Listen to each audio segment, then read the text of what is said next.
जय हिंद दोस्तों, स्वागत है फिर से आज एक नई वीडियो में। आज के वीडियो में हम लोग पढ़ेंगे संविधान के भाग 2 को, और संविधान के भाग 2 को इस तरीके से डिस्कस करेंगे कि आज के बाद अगर संविधान के भाग 2 यानी अनुच्छेद 5 से लेकर 11 तक इन अनुच्छेदों से अगर आपसे एग्जाम में क्वेश्चन पूछा जाएगा तो आपसे नहीं छूटेगा, ये मैं आपसे दावे के साथ कह सकता हूँ। तो स्टार्ट करेंगे वीडियो को। इससे पहले अगर आप चैनल पर नए हो तो प्लीज़ चैनल को सब्सक्राइब कर लें।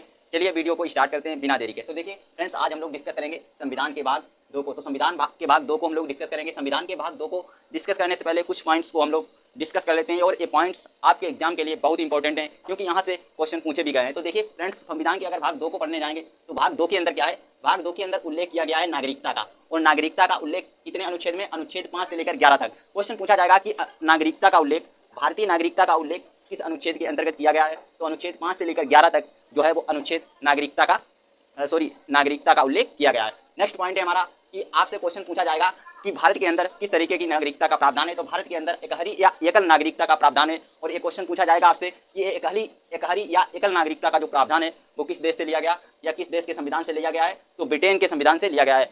ये पॉइंट भी आपको क्लियर हो गया है। नेक्स्ट पॉइंट आपको ध्यान में रखना है कि नागरिकता पर पहला विवरण यानी नागरिकता पर पहला विवरण किसने दिया था। तो अरस्तु जी का नाम आपने सुना होगा। तो अरस्तु जी का नाम आप लोगों को याद रखना है क्योंकि नागरिकता पर जो पहला विवरण है वो अरस्तु जी ने ही दिया था। नेक्स्ट पॉइंट है नागरिकता में प्रथम संशोधन। नागरिकता में प्रथम संशोधन की अगर बात करेंगे तो 1986 यानी 1986 का अधिनियम आप लोग याद रखिएगा क्योंकि इस 1986 के अंदर ही नागरिकता में प्रथम बार संशोधन किया गया था। नेक्स्ट है भारत की नागरिकता आधारित है। अगर आपसे कोई पूछे कि भारत की जो नागरिकता है, जो भारत में नागरिकता अपनाई जा रही है वो किस आधार पर या किसके आधार पर है, तो आप लोगों को 1955 का नागरिकता अधिनियम बताना है। तो आई होप ये पॉइंट भी आप लोगों को क्लियर होगा। नेक्स्ट है कि नागरिकता संबंधी कानून।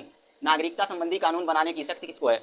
तो नागरिकता के संबंध में जो कानून या विधि बनाता है उसकी शक्ति जो है वो हमारे संसद के पास है। तो आप लोग याद रखिएगा, इसका आंसर हमारा संसद होगा। आई होप ये सारे जो पॉइंट्स हैं ये आप लोग ध्यान में रखेंगे और ये पॉइंट्स एग्जाम के लिए बहुत ही इंपॉर्टेंट है। अब हम लोग स्टार्ट करते हैं भाग 2 को, यानी भाग 2 के अंदर जो अनुच्छेद है 5 से लेकर 11 तक उन अनुच्छेदों को डिस्कस करते हैं। देखिए फ्रेंड्स, अनुच्छेद 5 के अंदर क्या लिखा गया है। अनुच्छेद 5 में लिखा गया संविधान लागू होने के समय नागरिकता। इसका मतलब क्या होगा, आसान शब्दों में आपको समझाता हूं कि जिस समय हमारा संविधान बनकर तैयार हुआ या बनकर लागू हुआ उस समय जो लोग भारत में रह रहे थे उनकी नागरिकता का जो प्रावधान है वो अनुच्छेद 5 में किया गया है। नेक्स्ट है हमारा अनुच्छेद 6। अनुच्छेद 6 के अंदर क्या है, अनुच्छेद 6 के अंदर है कि पाकिस्तान से भारत आए व्यक्तियों की नागरिकता, यानी जो व्यक्ति पाकिस्तान से भारत आए थे उनकी नागरिकता के बारे में जो प्रावधान है वो अनुच्छेद 6 के अंदर है। ये आप लोग याद रखिएगा। नेक्स्ट है अनुच्छेद नंबर 7। अनुच्छेद 7 इंपॉर्टेंट हो जाता है क्योंकि इसके अंदर स्वतंत्रता के बाद भारत से पाकिस्तान चले गए व्यक्ति, जब हमारा देश 15 अगस्त 1947 को जब हमारा देश आज़ाद होता है उस समय कुछ लोग हमारे भारत से पाकिस्तान चले जाते हैं। लेकिन वो लोग संविधान लागू यानी संविधान बनकर तैयार होता है 2 वर्ष 11 माह 18 दिन का समय लगता है। और तैयार होने के बाद जब तक ये संविधान लागू नहीं होता उससे पहले जो व्यक्ति पाकिस्तान से फिर वापस भारत आ जाते उन व्यक्तियों को भारतीय नागरिकता दे दी जाएगी। ऐसा प्रावधान अनुच्छेद 7 के अंदर किया गया है। तो आई होप ये पॉइंट्स आप लोग ध्यान में रखेंगे, इंपॉर्टेंट है, याद रखिएगा। नेक्स्ट है अनुच्छेद 8। अनुच्छेद 8 भी इंपॉर्टेंट है क्योंकि विदेशी भ्रमण एवं नौकरी करने पर भारत की नागरिकता समाप्त नहीं होगी। अनुच्छेद 8 में साफ लिखा है कि अगर कोई व्यक्ति विदेश में भ्रमण करने जाता है या विदेश में नौकरी करता है तो उस व्यक्ति की नागरिकता जो है वो समाप्त नहीं की जाएगी। ऐसा हमारा अनुच्छेद 8 में लिखा गया है। नेक्स्ट है अनुच्छेद 9। अनुच्छेद 9 भी आप लोगों के लिए इंपॉर्टेंट हो जाता है क्योंकि इसमें विदेशी नागरिकता लेने पर भारत की नागरिकता समाप्त कर दी जाएगी। यानी ऐसा कोई व्यक्ति है जो भारत के बाहर रहता है और वह वहाँ यानी भारत के बाहर किसी देश के अंदर रहता है और वह वहाँ नागरिकता को ग्रहण कर लेता है, अगर ऐसा करता है तो उस व्यक्ति की नागरिकता भारत में स्वतः समाप्त कर दी जाएगी। ऐसा किस अनुच्छेद के तहत किया जाएगा, ऐसा अनुच्छेद 9 का प्रयोग करके किया जाएगा। नेक्स्ट पॉइंट है हमारा अनुच्छेद 10। अनुच्छेद 10 में क्या लिखा है, अनुच्छेद 10 है कि नागरिकता बनी रहेगी जब तक कि वह देश विरोधी कार्य नहीं करते। यानी ऐसा कोई व्यक्ति जो भारत के अंदर रहता है, वह कोई भी व्यक्ति हो सकता है, जब तक उसकी नागरिकता समाप्त नहीं की जाएगी कि जब तक वह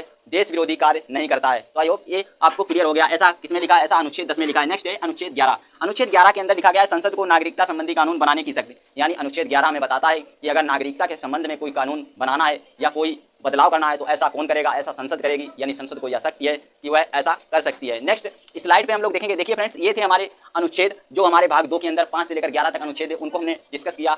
नेक्स्ट स्लाइड पे हम लोग देखेंगे कि कैसे हमारा जो नागरिकता संशोधन अधिनियम 1986 और उससे पहले भी एक नागरिकता अधिनियम 1955 आया था, उसके आधार पर कितने आधार पर नागरिकता को दिया जा सकता है, कितने आधार पर नागरिकता को रद्द किया जा सकता है। और भी कुछ पॉइंट्स हैं जैसे कि मैं यहाँ पे डिस्कस करता हूँ। जैसे आप लोगों ने सुना होगा एक होता है वीजा का सुना होगा, और एक होता है पासपोर्ट। वीजा और पासपोर्ट ये क्या होता है, वीजा और पासपोर्ट। देखिए फ्रेंड्स, वीजा वह होता है जब हम लोग किसी दूसरे देश में जाते हैं, यानी जाने से पहले उस देश की हमें परमिशन यानी आज्ञा लेनी होती है, अनुमति लेनी होती है।